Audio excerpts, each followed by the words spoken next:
ನೋಡಿ, ಹಿಮ್ಮಡಕಿ ತಲೆ ಕುಟ್ಟಾಗಿ ಇಟ್ಕೋಬೇಕು, ಸ್ವಲ್ಪ ಹತ್ರ ಹೋಗಿ ಆಯ್ತಾ.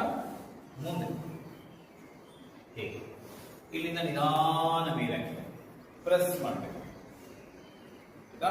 ಈಗ ನೋಡಿ, ನಿಧಾನ ನೇರ ಫಿಕ್ಸ್ ತಲೆ ಹಿಂದೆ, ಆಮೇಲೆ ಸ್ವಲ್ಪ ಹಿಮ್ಮಡ ಇದೆ, ಬ್ರಿಕ್ಕಿನ ಜೊತೆಗೆ ಇರ್ಬೇಕು, ಮೇಲಕ್ಕೆ ಮತ್ತೆ ಹಾಗೇ ಕೆಳಗೆ ಕೂತ್ಕೊಬಿಟ್ರೆ ಆಯ್ತು.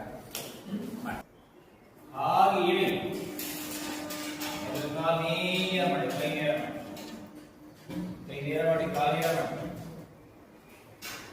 ತಲೆಯಿಂದ ಈಗ ನಿಧಾನ ಎತ್ತುಕೊಂಡು ಡೀಪ್ ಅಪ್, ಪ್ರಯತ್ನ ಬಿಟ್ಟು ಮಾಡಬೇಕು, ನೇರ ಮಾಡಬೇಕು, ಕಾಲು ನೇರ ನೇರ ಮಾಡಿ, ಎದೆಯುತ್ತಾ ಹೋಗಿ, ಎದೆಯುತ್ತಾ ಹೋಗಿ, ಇನ್ನೊಂದು ಇರಿಸಿ, ನಿಧಾನ